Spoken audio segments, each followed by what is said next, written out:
So in last class, we discussed about the chapter first aid. Then we came to the point of external cardiac massage. Then we discussed about CPR. And after that, we came to the topic, what is meant by artificial respiration. We already discussed what is meant by artificial respiration. Now we are going to discuss about different methods of artificial respiration.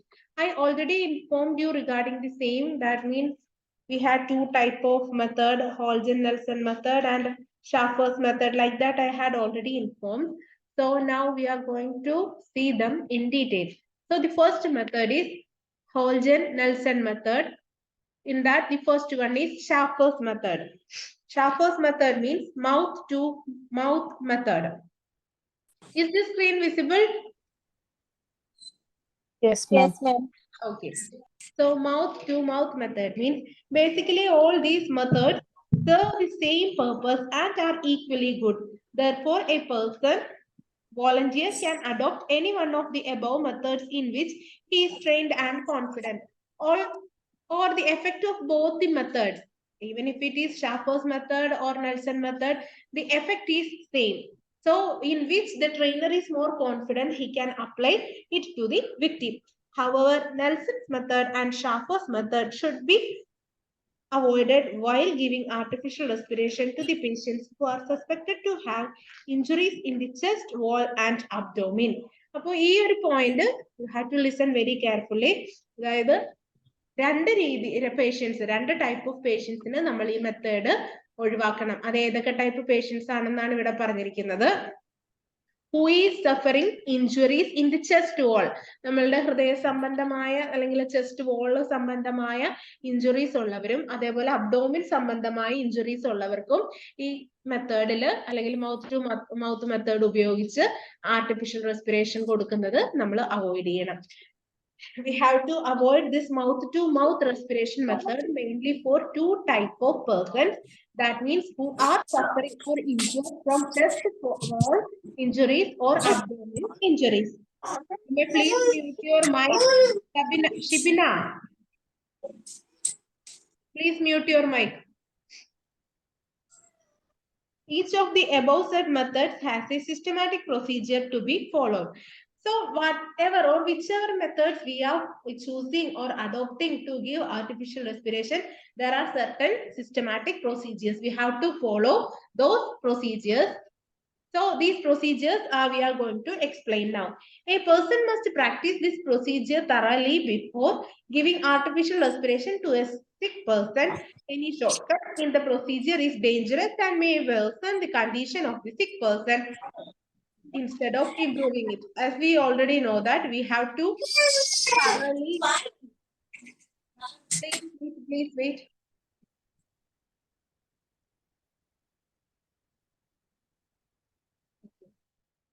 So we have to, or the person who is trained or who is going to give the artificial respiration must be thorough with all the procedures. No shortcuts in this procedure is good for the victim or the person who is injured. Instead of improving the condition, it will worsen the condition. നമുക്ക് നല്ല പരിചിതമായിട്ടുള്ള ഒരു അറിവില്ലാതെ ഇതിനെ കുറിച്ച് നമ്മൾ വല്ലതും ചെയ്യാൻ പോയി കഴിഞ്ഞാൽ നമുക്കറിയാം ഗുണത്തെക്കാളേറെ ഉപദ്രവം ചെയ്യാനുള്ള ചാൻസ് ഉണ്ട്. അപ്പൊ ആ ഒരു രോഗിയുടെ നില, മാനസിക നില അല്ലെങ്കിൽ ശാരീരിക നില ഇംപ്രൂവ് ചെയ്യുന്നതിന് പകരം അത് വേഴ്സൺ സിറ്റുവേഷനിലേക്ക് കുറച്ചുകൂടി വഷളായി പോകാനുള്ള ചാൻസ് ഉണ്ട്. So now we are going to discuss about Nelson's method. Schaffer's method means just mouth-to-mouth method. Next method is Nelson's method. Nelson's method means arm lift back pressure method. Arm lift back pressure method. Precautions. Nelson's arm lift back pressure method must not be used in case of suspected injuries to the chest wall or abdomen of the victim. We already discussed that it is not the method to apply for the persons or suspected injuries to the chest wall or abdomen of the victim. Those who are affected any injuries to the chest wall or abdomen, these methods cannot be implemented. We risk in carrying out this method, but avoid violent operations which may cause injury to the internal parts of the victim. ഇത് കൊടുക്കുന്നതിന് എന്താ പറയുന്ന ഒരു risky element ആണ് എന്ന് തന്നെ പറയാം. അല്ലെങ്കിൽ we risk in carrying out this method but avoid violent operations in which may cause injury to the internal parts of the victim. Sometimes when we are giving more concentration or more stress using this method, it may cause internal injury to the internal parts of the victim also. So we want to listen mainly to two things. Loosen the clothing of the victim as tight clothing interferes with the victim's breathing. So first one, we have to make sure that the victim should not have tight clothes. It should be loosened, that their dresses should be loosened. So it helps in more breathing. നമുക്ക് ശ്വാസം എടുക്കുന്നതിന് വേണ്ടിയിട്ട് tight ആയിട്ടുള്ള ഡ്രസ്സുകൾ, അതായത് ആരാണോ victim ആയിട്ടുള്ളത് അവരുടെ ടൈറ്റ് ആയിട്ടുള്ള ഡ്രസ്സുകൾ ലൂസൺ ചെയ്യാൻ വേണ്ടിയിട്ട് ഫസ്റ്റ് ശ്രദ്ധിക്കുക. Then second point, remove any foreign materials or false teeth from the victim's mouth and keep the mouth open. Second ചെയ്യേണ്ടത്, ഇപ്പം നമുക്കറിയാം ചില സാഹചര്യങ്ങളിൽ വായ കൂടിപ്പോരോ അല്ലെങ്കിൽ പല്ലൊക്കെ കൂട്ടിക്കടിച്ച് പല്ലും നാക്കൊക്കെ കൂട്ടിക്കടിച്ചിട്ട് ഒക്കെ വരാറുണ്ട് ഇങ്ങനത്തെ അവസ്ഥയിൽ. അപ്പൊ അങ്ങനെയുള്ള സാഹചര്യം വരുമ്പോൾ ആ ഒരു കേസിൽ നിന്ന് അവരെ പെട്ടെന്ന് റിമൂവ് ചെയ്യിപ്പിച്ച് അല്ലെങ്കിൽ അവരുടെ വായിൽ എന്തെങ്കിലുമൊക്കെ കടിച്ചു പിടിച്ചിട്ടൊക്കെ ഉണ്ടെങ്കിൽ അതെല്ലാം മാറ്റി അവരെ നോർമൽ മൗത്തിലേക്ക് കൊണ്ടുവരാനോ അല്ലെങ്കിൽ വായ തുറന്ന് ശ്വാസം എടുക്കാനോ ഹെൽപ്പ് ചെയ്യുന്ന രീതിയിൽ അവരുടെ മൗത്ത് അഡ്ജസ്റ്റ് ചെയ്യണം. If they have any false teeth, or that means by biting their teeth with the tongue like that, if there are any false methods they have or any false teeth are there, then we have to remove it and keep their mouth open in order to take breathe. Then note this important point, do not delay artificial respiration for loosening clothes or even if the mouth is closed tightly. But we have to make sure that even if we are loosening their clothes or doing doing anything for their mouth to bring it open, you should give artificial respiration on correct time. Otherwise, it may lead to their worsening of the situation. As shown in figure 2.2, you may please look in your textbook figure 2.2. This is the first method or the first ആദ്യം കടത്തേണ്ട രീതി. The first type which the victim has to be placed. Place the victim face down with his arm folded. അവരുടെ കൈകൾ താഴെ വെച്ചിട്ട് മടക്കിയ രീതിയിൽ കമഴ്ത്തി കിടത്തുക. അതാണ് first ചെയ്തിരിക്കുന്നത്. Then palm one over the other and head resting. ഒരു കൈക്ക്, അതായത് ഒരു ഉള്ളം കൈയുടെ മുകളിൽ മറ്റൊരു ഉള്ളം കൈ വെച്ചിട്ട് കിടക്കുന്ന പോലെയാണ് കിടക്കുന്നത്. And head resting on his cheek over the palms. ആ കൈയുടെ മുകളിലായിട്ട് തല വെച്ച് നമ്മൾ കവിള് വെച്ചിട്ട് കിടക്കാറില്ലേ, കമിഴ്ന്ന് കിടക്കുന്ന സമയത്ത് ഒരു കൈയുടെ മുകളിൽ മറ്റൊരു കൈ വെച്ചിട്ട് അവിടെ നമ്മളുടെ കവിള് മുട്ടുന്ന രീതിയിൽ വെച്ചിട്ട് കിടക്കുക.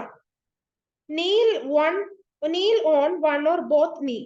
നമ്മൾ ഒന്നല്ലെങ്കിൽ രണ്ട് കാലും മുട്ടുകുത്തി നിന്നിട്ട് at the victim's hand, അവരുടെ കൈകളിൽ നമ്മൾ പ്രഷർ കൊടുത്ത് മുട്ടുകുത്തി നിൽക്കുക. Place your hands on the victim's back beyond the line of the armpits. ഇപ്പൊ ഇവിടെ കാണിച്ചിരിക്കുന്ന പോലെ ഈ ഒരു ലൈൻ, ഡോട്ടഡ് ലൈനിന്റെ പുറകിലായിട്ട് എന്ത് ചെയ്യാം, നമ്മളുടെ കൈ വെച്ചിട്ട് പ്രഷർ കൊടുക്കുക, അവിടെ നന്നായിട്ട് പ്രസ് ചെയ്യാം. Spread your fingers outward and downward with the thumb just touching each other.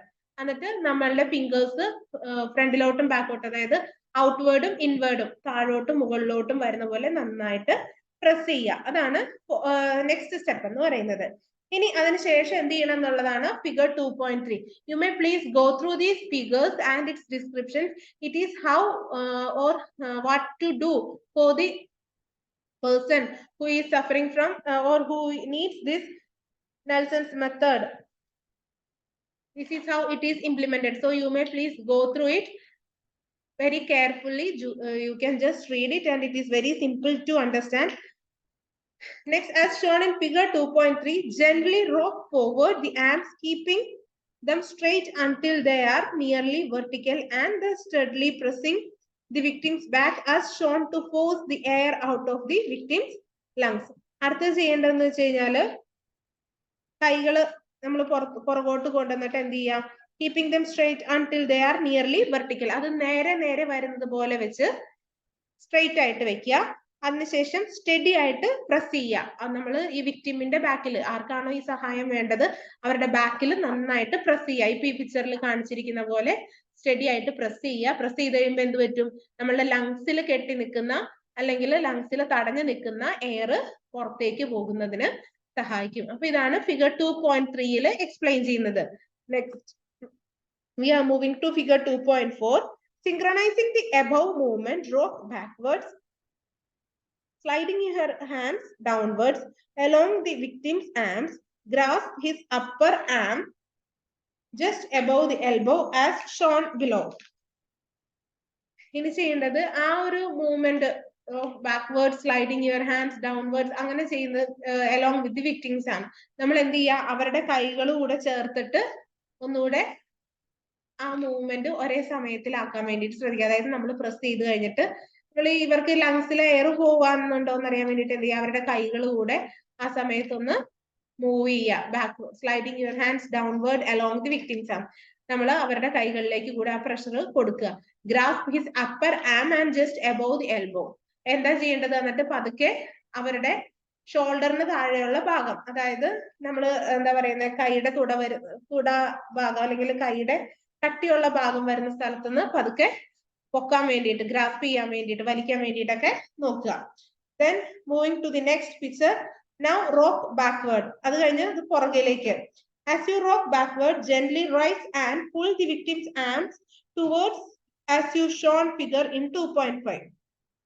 നമ്മൾ പതുക്കെ വലിച്ചതിന് ശേഷം എന്ത് ചെയ്യുക? വിക്ടിമിന്റെ ആം തിരിച്ച് ഈ ഫിഗർ 2.5 ആക്കി കാണിച്ചിരിക്കുന്ന പോലെ തന്നെ, അതായത് കവളിന് താഴെ തന്നെ വെച്ചിട്ട് ഇരിക്കുന്ന പോലെ ആക്കുക. until you feel tension in his shoulders. എപ്പോ വരെയാണ് അത് ചെയ്യേണ്ടത്? നമ്മൾ അവരുടെ ഷോൾഡറിൽ ഒരു ബലം കൊടുക്കുന്നത് വരെ. Remain in this position for a few seconds. അതായത് അവർ തന്നെ ആ ഷോൾഡറിന് ഒരു ബലം കൊടുക്കുന്നതായിട്ട് കുറച്ച് കഴിയുമ്പോൾ നമുക്ക് ഫീൽ ചെയ്യും. ആ സമയം വരെയാണ് നമ്മൾ കൈകൾ ഇങ്ങനെ വെക്കേണ്ടത്. അത് കഴിഞ്ഞ് remain this position for a few seconds, കുറച്ച് നേരം അങ്ങനെ വെക്കുക. then to complete the cycle, lower the victims and move your hands up in the to the initial position. അത് കഴിഞ്ഞ് വീണ്ടും നമ്മൾ എന്ത് ചെയ്യാം? നമ്മൾ ആദ്യം ചെയ്ത സ്റ്റെപ്പിലേക്ക് തന്നെ തിരിച്ചു കൊണ്ടുവരിക. നമ്മളുടെ കൈ മുകളിൽ വന്നിട്ട് പ്രസ് ചെയ്യുന്നത് പോലെ ആക്കി തിരിച്ച് കൊണ്ടുവരിക. ഇത് ജസ്റ്റ് ആ മെത്തേഡ് ഞങ്ങൾക്കൊന്ന് എക്സ്പ്ലെയിൻ ഇവിടെ ചെയ്തിട്ടുണ്ടെന്നേ ഉള്ളൂ. then repeat the cycle a few more times by following the steps 3 to 6. നമ്മളിപ്പോ പറഞ്ഞ പോലെ 3 തുടങ്ങിയുള്ള 6, അതായത് കമഴ്ത്തി കടത്തിയതിനു ശേഷമുള്ള സ്റ്റെപ്പുകൾ 1-2 തവണ വീണ്ടും ചെയ്യുക. അപ്പോൾ മിക്കവാറും ഒരു നോർമൽ ആയിട്ട് അല്ലെങ്കിൽ വലിയ കോംപ്ലിക്കേറ്റഡ് അല്ലാത്തവർക്ക് എന്ത് ചെയ്യാൻ പറ്റും? തനിയെ ശ്വാസം എടുക്കാൻ വേണ്ടിയിട്ട് പറ്റും. ഇതാണ് നെൽസൺസ് മെത്തേഡ് എന്ന് പറയുന്നത്. ആം ലിഫ്റ്റ് ബാക്ക് പ്രഷർ മെത്തേഡ്. നമ്മളുടെ പുറകില് നടുഭാഗത്തിനായിട്ട് എന്ത് ചെയ്യുക? പ്രഷർ കൊടുത്ത് കൈകൾ ഉയർത്തി ഉയർത്തി മാക്സിമം എയർ തനിയെ അല്ലെങ്കിൽ ശ്വാസം തനിയെ എടുപ്പിക്കുന്നതിന് വേണ്ടിയിട്ട് ശ്രമിക്കുന്നതാണ് ഈ നെൽസൺസ് മെത്തേഡ് അല്ലെങ്കിൽ arm lift back pressure method എന്ന് പറയുന്നത്. Okay, next we are moving to Schafer's method. Schafer's method എന്ന് പറയുന്നത്, do not use this method of artificial respiration in case of victim has injuries on his chest and abdomen. ചെസ്റ്റിലോ അബ്ഡോമിനിലോ എന്തെങ്കിലും injuries വന്നവർക്ക് ഈ method ഒരിക്കലും possible അല്ല. This is almost same as in Nelson's method.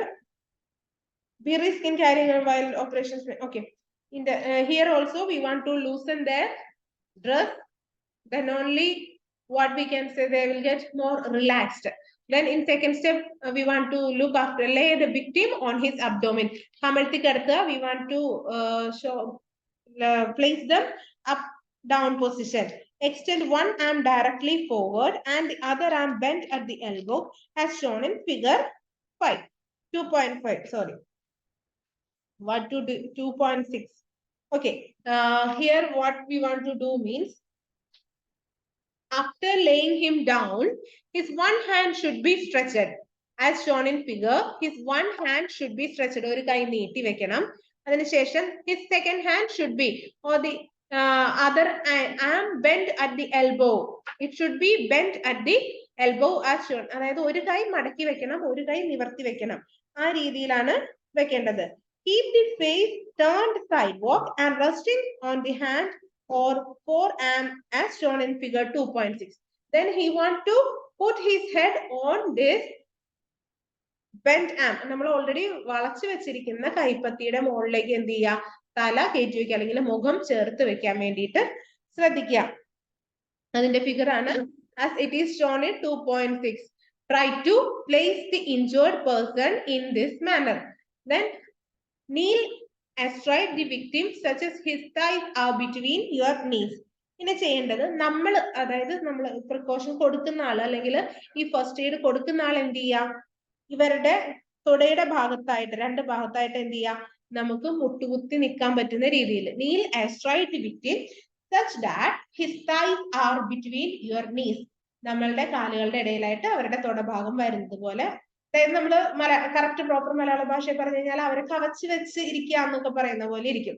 Position your fingers and തം as shown in figure 2.6. അപ്പൊ നമ്മളിപ്പോ ഇതിൽ കാണുന്ന പോലെ നമ്മൾ എന്ത് ചെയ്യുക, അവരുടെ മേത്ത് നമ്മളുടെ കൈകളും അല്ലെങ്കിൽ എങ്ങനെയാണ് ബലത്തിൽ പിടിക്കേണ്ടതെന്ന് we want to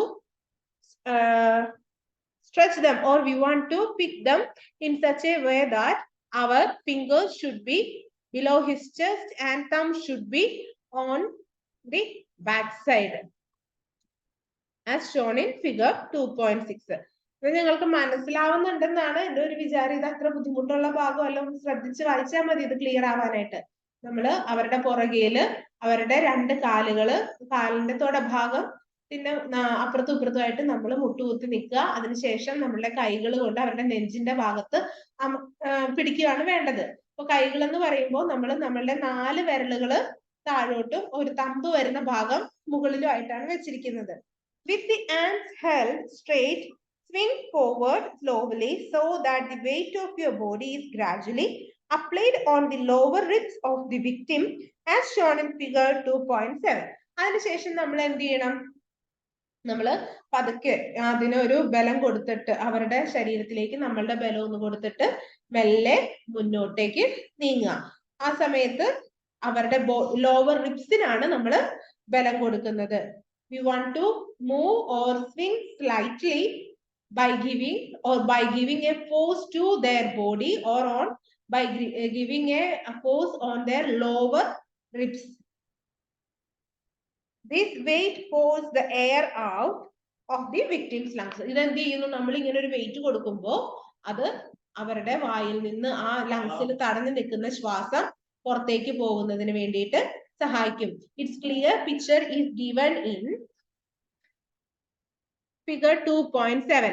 Just we want to take them or we want to just pick them very tightly or hold them very tightly, and after that move slightly to the front side. Then we are giving a lower pressure, our body pressure to their lower ribs. It is for their lungs to bring their lungs working to normal level. അവർക്ക് normal ലെവലിലേക്ക് ശ്വാസം എടുക്കുന്നതിന് വേണ്ടിയിട്ടാണ് നമ്മൾ ഇങ്ങനെ ഒരു pressure കൊടുക്കുന്നത്.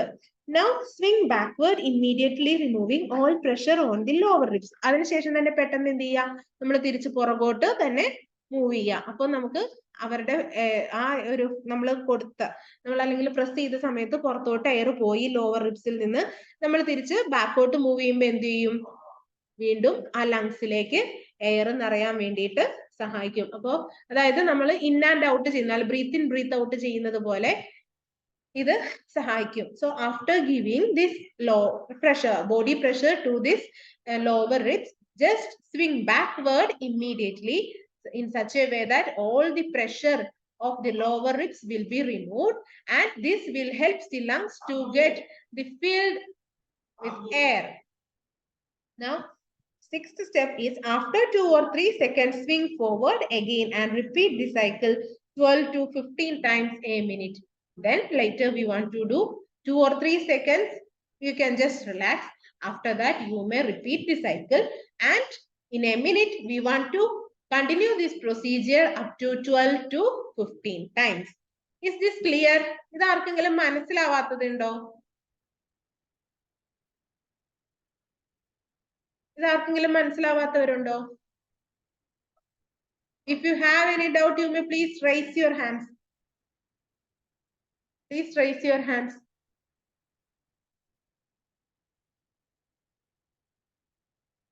മുബഷിറക്ക് എന്താ ഡൗട്ട് പറഞ്ഞോളൂ.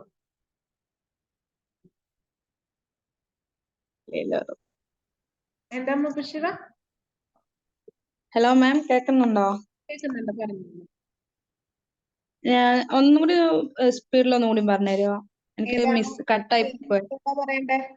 എനിക്ക് ഫിംഗർ 2.7. ഫിഗർ 2.7 ആണോ? അതെ, ഫിഗർ പറയുന്നത് ശ്രദ്ധിച്ചു. ഞങ്ങൾ ആ ഫിഗർ നോക്കിയാലും ഞങ്ങൾക്ക് മനസ്സിലാകും.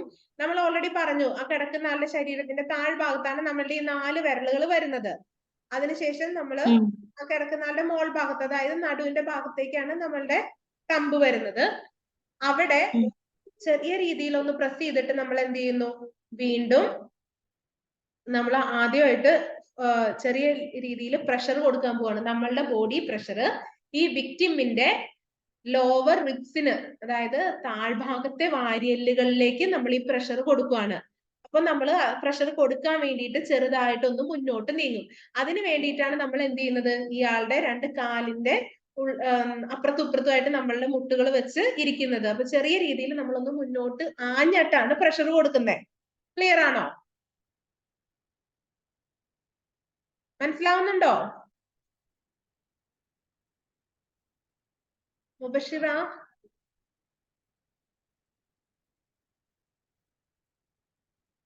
മുബഷിറ, ഓക്കെ, മനസ്സിലാവുന്നുണ്ട്. ഓക്കെ, അപ്പോ അങ്ങനെ ഒരു പ്രഷർ കൊടുത്തതിന് ശേഷം അപ്പൊ എന്ത് സംഭവിക്കും? നമ്മൾ ഈ ലോവർ റിബ്സിന് അങ്ങനെ ഒരു പ്രഷർ കൊടുക്കും, അതായത് നമ്മളുടെ ബോഡി പ്രഷറാണ് ഇപ്പൊ കൊടുക്കുന്നത്. ആ സമയത്ത് ലങ്സിൽ, അതായത് നമ്മളുടെ വിക്ടിമിന്റെ, ആർക്കാണോ ഈ സഹായം വേണ്ടത്, അവരുടെ ലങ്സിൽ തടഞ്ഞു നിൽക്കുന്ന എയർ പുറത്തോട്ട് പോകും. നമ്മൾ ഒരു എക്സ്റ്റേണൽ പ്രഷർ കൊടുത്തപ്പോ അവരുടെ ലങ്സിൽ തടഞ്ഞു നിൽക്കുന്ന പ്രഷർ പുറത്തോട്ട് പോകും. ഇനി അത് പോയി കഴിയുമ്പോഴേക്കും നമ്മൾ എന്ത് ചെയ്യുക? വേഗം തിരിച്ച് ബാക്കോട്ട് തന്നെ, നമ്മൾ എവിടെ നിന്നാണോ സ്റ്റാർട്ട് ചെയ്തത് ആ പൊസിഷനിലേക്ക് തന്നെ നമ്മൾ തിരിച്ചു വരണം. അപ്പോ എന്ത് പറ്റും? ഈ ലങ്സിൽ നിന്ന് പ്രഷർ പോയി പകരം പുതിയ പ്രഷർ പുതിയ എയർ അവർക്ക് സ്വീകരിക്കാൻ വേണ്ടിയിട്ട് സാധിക്കും. ഇതാണ് ഈ ലാസ്റ്റത്തെ 2 ഫിഗറിൽ പറയുന്നത്. എന്നിട്ട് ഈ പ്രൊസീജിയർ റിപ്പീറ്റ് ചെയ്തുകൊണ്ടിരിക്കുക. 1 മിനിറ്റിൽ 12 to 15 ടൈംസ് ആണ് റിപ്പീറ്റ് ചെയ്യേണ്ടത്. Is it clear now? ഇപ്പൊ മനസ്സിലായോ? ഓക്കെ, മുബഷിറക്ക് ക്ലിയർ ആയി. ഓക്കെ, കണ്ടിന്യൂ ചെയ്യട്ടെ? May I continue? So next we are moving to the next method, mouth to mouth method of artificial respiration. എങ്ങനെയാണ് mouth to mouth method എന്നുള്ളതാണ് ഇനി പറയാൻ പോകുന്നത്. അതിന്റെ പ്രിക്കോഷൻസ് ആദ്യമേ എന്തൊക്കെയാണ് ശ്രദ്ധിക്കേണ്ടത് എന്നുള്ളതാണ് ഈ പ്രിക്കോഷൻ എന്ന് പറഞ്ഞു കൊടുത്തിരിക്കുന്നത്. We risk in carrying out this method to avoid violent operations which may cause injury to the internal parts of the victim. എന്തെങ്കിലും ഇന്റേണൽ പാർട്സിന് ഓപ്പറേഷൻ വരുന്നവരുടെ ഇതിൽ ഈ മെത്തേഡ് നമ്മൾ മാക്സിമം അപ്ലൈ ചെയ്യാതിരിക്കുക, അല്ലെങ്കിൽ അത് റിസ്ക് ആണെന്ന് നമ്മൾ ഓൾറെഡി ഇപ്പൊ ഈ പറഞ്ഞതിലൊക്കെ ഉള്ളത് തന്നെയാണ് വീണ്ടും അവിടെ റിപ്പീറ്റ് ചെയ്തിരിക്കുന്നത്. Then loosen first step for mouth to mouth method. ഈ 1, 2, 3 ഇട്ടേക്കുന്നതാണ് കേട്ടോ നിങ്ങൾ ശ്രദ്ധിക്കേണ്ടത്. First step, loosen the clothing of the victim as we had already discussed in the other 2 methods. Then remove loose dentures or other obstructions from the mouth. Make sure that the victim's nose and mouth are clear. ഞാൻ already പറഞ്ഞു, ചിലപ്പോ വായി ഇങ്ങനെ പല്ലൊക്കെ കൂട്ടി കടിച്ചു പിടിച്ചേക്കുന്നവരുണ്ടാവും, അല്ലെങ്കിൽ ഒരു സൈഡിലേക്ക് വായും ചുണ്ടൊക്കെ പോയവരുണ്ടാവും. അപ്പൊ ആ സമയത്ത് അവരുടെ വായിലൊന്നും ഇല്ല, അല്ലെങ്കിൽ അവരുടെ നോസും മൗത്തൊക്കെ ക്ലിയർ ആണെന്നുള്ളത് ഉറപ്പുവരുത്തുക എന്നുള്ളതാണ് നമ്മുടെ നെക്സ്റ്റ് മെത്തേഡ് അല്ലെങ്കിൽ നെക്സ്റ്റ് സ്റ്റെപ്പ് എന്ന് പറയുന്നത്. Lay the victim flat on his back. Place a roll of clothing under his shoulders such that his head is thrown well back as shown in figure 2.9. Then in this method, we want to listen one thing very carefully, that the person should lay him flat on his back. അവരെ നേരെ തന്നെ മലത്തി കിടക്കുക. ഇത്രയും നേരം നമ്മൾ കമിഴ്ന്ന് കിടക്കണം എന്നായിരുന്നു പറഞ്ഞത്. Now they have to be flat on his back itself. And then what to do? Take a roll of cloth or anything, and it should be kept in back of his neck, such that, or clothing under his shoulders, such that his Head is thrown well back. അതായത് നമ്മളെ തല കീഴായി തൂങ്ങിക്കിടക്കുന്ന പോലെ ഇരിക്കണം. നമ്മളെ കഴുത്ത് ഭാഗം പൊങ്ങിയിട്ട് അവിടെ നിന്ന് തല കീഴായിട്ട് കിടക്കുന്ന പോലെ, which is shown in figure 2.9. ആ രീതിയിലുള്ളതുപോലെയാണ് നമ്മൾ അറേഞ്ച് ചെയ്തിട്ടുണ്ട്. Then next, tilt the victim's head back so that the chin points straight upward. Then you can tilt his head so to make his chin point straight upward. താടി അല്ലെങ്കിൽ താടി ഭാഗം മുതൽ നേരെ straight ആയിട്ട് ലൈൻ പോലെ വരുന്നതിന് വേണ്ടിയിട്ട് എന്ത് ചെയ്യാം, അദ്ദേഹത്തിന്റെ തല നമുക്കൊന്ന് അങ്ങോട്ടും ഇങ്ങോട്ടൊക്കെ ചരിച്ചു കൊടുത്തിട്ട് കറക്റ്റ് സ്ട്രെയിറ്റ് പൊസിഷനിൽ എത്താൻ വേണ്ടിയിട്ട് ശ്രദ്ധിക്കാം. Then grasp the victim's jaw as shown in figure 2.11 and raise it upward until the lower teeth are higher than the upper teeth. Then in next step, what we want to do? We want to grasp his jaw. Jaw എന്ന് വെച്ച് കഴിഞ്ഞാൽ താടിയല് എന്ത് ചെയ്യുക, grasp ചെയ്യുക, അല്ലെങ്കിൽ എന്താ പറയുക, വലിച്ചു പിടിക്കാൻ വേണ്ടിയിട്ട് പറഞ്ഞു. എങ്ങനെ, എന്ത് രീതിയിലാണ് ഗ്രാസ്പ് ചെയ്യേണ്ടത്? Until his lower, raise it upward until the lower teeth are higher than the upper teeth. Lower teeth upper teethനേക്കാളും ഹയർ ആവുന്ന രീതിയിൽ മൗത്തിന്റെ ഭാഗം എന്ത് ചെയ്യാം, അല്ലെങ്കിൽ ജോ, നമ്മുടെ താടിയല്, ജോ എന്ന് പറയുന്ന പോർഷൻ, താടിയലിന്റെ ഭാഗം വലിക്കുക അല്ലെങ്കിൽ അനക്കുക. Then maintain this position throughout the artificial respiration to prevent the tongue from blocking air passage. ഇത് എങ്ങനെ, എന്ത് പൊസിഷനിലേക്കാണ് ഇത് കറക്റ്റ് ചെയ്യേണ്ടതെന്ന് വെച്ച് കഴിഞ്ഞാല്, നമ്മൾ ആർട്ടിഫിഷ്യൽ റെസ്പിറേഷൻ കൊടുക്കുമ്പോൾ അല്ലെങ്കിൽ നമ്മൾ എയർ പാസേജ് ചെയ്യുമ്പോൾ നമ്മളുടെ നാവ് അത് ബ്ലോക്ക് ചെയ്യാതിരിക്കാൻ വേണ്ടിയിട്ടാണ് നമ്മൾ ഈ രീതിയിൽ അവരെ സ്ട്രെയിറ്റ് ആയിട്ട് കിടത്തിയിട്ട് അവരുടെ താടിയെല്ലിന്റെ ഭാഗം ക്ലിയർ ആക്കുന്നത്. നമ്മൾ ശ്വാസം കൊടുക്കുന്ന സമയത്ത് നമ്മളുടെ നാവ് മൂലം എന്ത് ചെയ്യാൻ പാടില്ല, അത് അവിടെ ബ്ലോക്ക് വരാൻ പാടില്ല, അതിന് വേണ്ടിയിട്ട് ചെയ്യുന്നതാണ് ഇത്. Then take a deep breath and place your mouth over the victim's mouth as shown in figure 2.12. Then ആരാണോ ചെയ്യുന്നത്, the trainer should take a deep breath and after that place the mouth, your mouth to the victim's mouth as shown in figure 2.12, making airtight contact. ശ്വാസം അല്ലെങ്കിൽ മറ്റൊന്നും പുറത്തു പോവാത്ത രീതിയിൽ വളരെ close ആയിട്ട് എന്ത് ചെയ്യാം, മൗത്ത്, ചുണ്ടുകൾ തമ്മിൽ ചേർത്ത് പിടിപ്പിച്ചിട്ട് ശ്വാസം കൊടുക്കാൻ വേണ്ടിയിട്ട് ശ്രദ്ധിക്കുക. Hold the victim's nose shut with the thumb and forefinger. എന്ത് ചെയ്യാം, മൂക്ക് അടച്ചു പിടിക്കണം. വിക്ടിമിന്റെ മൂക്ക് അടച്ചു പിടിക്കുക എന്ന് വെച്ചാൽ ടൈറ്റ് ആയിട്ടൊന്നല്ല, ചെറിയ രീതിയിലൊന്ന് അടച്ചു പിടിക്കുക. എങ്ങനത്തെ രീതിയിലാണ്? Victim shut with thumb and forefinger. Thumb, നമ്മളുടെ തമ്പ്, ഫിഫ്ത് ഫിംഗർ അല്ലെങ്കിൽ തന്തവിരൽ എന്ന് പറയുന്നത്, അല്ലെങ്കിൽ തമ്പ്, ഫോർഫിംഗർ ഉപയോഗിച്ചിട്ട്, ചൂണ്ടുവിരലും നമ്മളുടെ ലാസ്റ്റ് ഫിംഗറും കൂടി ഉപയോഗിച്ചിട്ട് എന്ത് ചെയ്യാം, മൂക്ക് അടച്ചു പിടിക്കുക. Blow into the victim's mouth until his chest rises. എത്ര നേരം നമ്മൾ ഊതണം അല്ലെങ്കിൽ ശ്വാസം പകർന്നു കൊടുക്കണം? നമ്മളുടെ വിക്ടിമിന്റെ ചെസ്റ്റ് തനിയെ പൊങ്ങാൻ സാധിക്കുന്നത് വരെ, അതായത് ശ്വാസം അകത്തേക്ക് കയറി എന്ന് നമുക്ക് മനസ്സിലാവുന്നത് വരെ. Remove your mouth and release the hold on the victim's nose. അങ്ങനെ അകത്തെ ആ ശ്വാസം അല്ലെങ്കിൽ ശ്വാസകോശം നമുക്കിങ്ങനെ ശ്വാസം വലിക്കുമ്പോൾ അതിങ്ങനെ പൊങ്ങുകയും താഴുകയും ചെയ്യുന്നത് കാണാലോ. അപ്പൊ ആ ഒരു സമയം വരെയാണ് നമ്മൾ ശ്വാസം ഊതി കൊടുക്കേണ്ടത്. അതിനുശേഷം എന്ത് ചെയ്യാം, പതുക്കെ മൂക്കിലും നമ്മൾ മൂക്ക് അടച്ചു പിടിച്ചിരിക്കുന്നത് കൈകൾ മാറ്റുക, അതേപോലെ നമ്മൾ മൗത്തും പതുക്കെ റിലീസ് ചെയ്യാം. If you dislike direct contact, ഇനി അപ്പൊ അതിന്റെ ചെറിയൊരു നോട്ട് പറയുന്നതാണ്. ചിലവർക്ക് ഡയറക്റ്റ് മൗത്തുകൾ തമ്മിൽ മുട്ടിക്കുന്നത് ഇഷ്ടമുണ്ടാവില്ല. അപ്പൊ ആ സമയത്ത് നമ്മൾ ഓൾറെഡി പറഞ്ഞു, ചെറിയൊരു ടവല്, ഫോറസ്റ്റ് മീൻസ് ധാരാളം ഹോൾസ് ഉള്ള ടൈപ്പ്, അതായത് ദ്വാരമുള്ള ടൈപ്പ്, നല്ല കോട്ടൺ ടൈപ്പ് മെറ്റീരിയൽസ് ഒക്കെ യൂസ് ചെയ്ത് കഴിഞ്ഞാൽ എന്ത് ചെയ്യാം, നമുക്ക് ശ്വാസം അത് രണ്ട് വായുടെ നടുക്കായിട്ട് അത് വെച്ചതിന് ശേഷം ശ്വാസം ഊതിയാലും മതിയാവും. If air cannot be blown in, check the position of the victim's head and jaw. ശ്വാസം അകത്തേക്ക് പോകുന്നില്ല എങ്കിൽ എന്ത് ചെയ്യണം, നമ്മൾ അവരുടെ ഹെഡിന്റെയും ജോയുടെയും പൊസിഷൻ ഒന്നുകൂടെ ചെക്ക് ചെയ്യുക. Check the mouth for obstructions, അതേപോലെ എന്തെങ്കിലും തടസ്സം വായിൽ വന്നിട്ടുണ്ടോ എന്നുള്ളത് നോക്കുക. Then try again blowing air more forcefully. വീണ്ടും ശക്തിയായിട്ട് ശ്വാസം കൊടുക്കാൻ വേണ്ടിയിട്ട് ശ്രദ്ധിക്കുക. If the chest still does not rise, വീണ്ടും ആ ഒരു ശ്വാസകോശം ഉയരുകയും പോവുകയും ചെയ്തിട്ടില്ല എന്നുണ്ടെങ്കിൽ turn the victim's face down and strike his back sharply to dislodge obstructions. അദ്ദേഹത്തെ കമത്തി കിടത്തിയിട്ട് പുറകിൽ നമ്മുടെ നടുഭാഗം നല്ലൊരു ശക്തിയായിട്ടുള്ള ഒരു സ്ട്രൈക്ക് കൊടുക്കുക, ഒരു അടി കൊടുക്കുക എന്ന് പറയുന്നത്. അപ്പൊ എന്തെങ്കിലും ഈ എന്താ ശ്വാസത്തിന് തടസ്സമായിട്ടുണ്ടെങ്കിൽ അത് എടുത്തു മാറ്റുന്നതിന് വേണ്ടിയിട്ട് സഹായിക്കും. അല്ലെങ്കിൽ അത് പെട്ടെന്ന് നമ്മൾ പറയും ചില സമയത്ത് നെഞ്ചിൽ ഭയങ്കര ബുദ്ധിമുട്ടാന്ന് പറയാറുണ്ട്, അല്ലെങ്കിൽ എന്തെങ്കിലും തടഞ്ഞു വെച്ചേക്കുന്ന പോലെ. അപ്പൊ ആ സമയത്ത് എന്ത് ചെയ്യും നമ്മൾ, ഒന്നില്ലെങ്കിൽ നമ്മുടെ പുറത്ത് നല്ല ബലത്തിൽ ആരോടെങ്കിലും ഒന്ന് കൊട്ടിത്തരാൻ പറയും, അടിക്കാൻ പറയും, അല്ലെങ്കിൽ നല്ല ഡീപ്പ് ബ്രത്ത് എടുത്തിട്ട് നമ്മളൊന്ന് പുറത്തേക്ക് വിടും. ആ സമയത്ത് ചിലപ്പോൾ നമുക്കത് കംഫർട്ടബിൾ ആവാറുണ്ട്. അതേപോലെയാണ് ഇവിടെയും പറയുന്നത്. Then next point, let the victim exhale. Here the outrush of air from the victim's mouth and nose. ഇനി അതിനുശേഷം അവർ നമ്മളിപ്പോ എയർ കൊടുത്തതിന് ശേഷം എന്തായാലും ലങ്സ് വിടരുകയും താഴുകയും ചെയ്യാൻ തുടങ്ങും. അപ്പോ എന്ത് ചെയ്യാ, അവര് തനിയെ ശ്വാസം പുറത്തേക്ക് വിടുന്നതിന് വേണ്ടിയിട്ട് ശ്രദ്ധിക്കണം. അതിന് വേണ്ടിയിട്ട് അവരെ സഹായിക്കാം. അപ്പോ നമുക്ക് ആ ശ്വാസം പുറത്തേക്ക് പോയ സൗണ്ട് കേൾക്കാൻ പറ്റുന്നുണ്ടോ എന്ന് നോക്കണം. മൂക്കിലൂടെയും വായിലൂടെയും അവരുടെ ശ്വാസം പുറത്തേക്ക് പോകുന്നു എന്നുള്ളത് ശ്രദ്ധിക്കുക. Sometimes air enters the victim's stomach as evidenced by a swelling stomach. Expel the air by gently pressing the stomach during the exhalation period. ചില സമയത്ത് വയറിൽ ശ്വാസം കുടുങ്ങിയതായിട്ട് തോന്നും, പുറത്തേക്ക് പോകാതെ.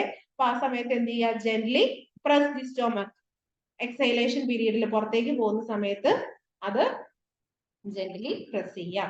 Then repeat this step 6 and 7, 8 to 10 times rapidly. Then slow down to 10 to 12 times a minute. അപ്പോ എന്നിട്ട് ഈ സ്റ്റെപ്പ് 6ഉം 7ഉം ഇപ്പൊ നമ്മൾ ഡിസ്കസ് ചെയ്ത സ്റ്റെപ്സ് 6ഉം 7ഉം ഒരു 8-10 തവണ കണ്ടിന്യൂസ് ആയിട്ട് ചെയ്യുക. അതിനുശേഷം എന്ത് ചെയ്യുക, then slow down to 10 to 12 times a minute. ഒരു മിനിറ്റിൽ 10 മുതൽ 12 വരെ ആയിട്ട് ചുരുക്കി കൊണ്ടുവരിക. അപ്പൊ ഇന്ന് നമ്മൾ 3 മെത്തേഡ്സ് ആണ് ഡിസ്കസ് ചെയ്തത്. ഒന്ന് നെൽസൺസ് മെത്തേഡ്, രണ്ടാമത്തത് ഷാഫേഴ്സ് മെത്തേഡ്. ആ ഷാഫേഴ്സ് മെത്തേഡിൽ തന്നെ mouth to mouth method of artificial respiration ആണ് നമ്മൾ പറഞ്ഞത്.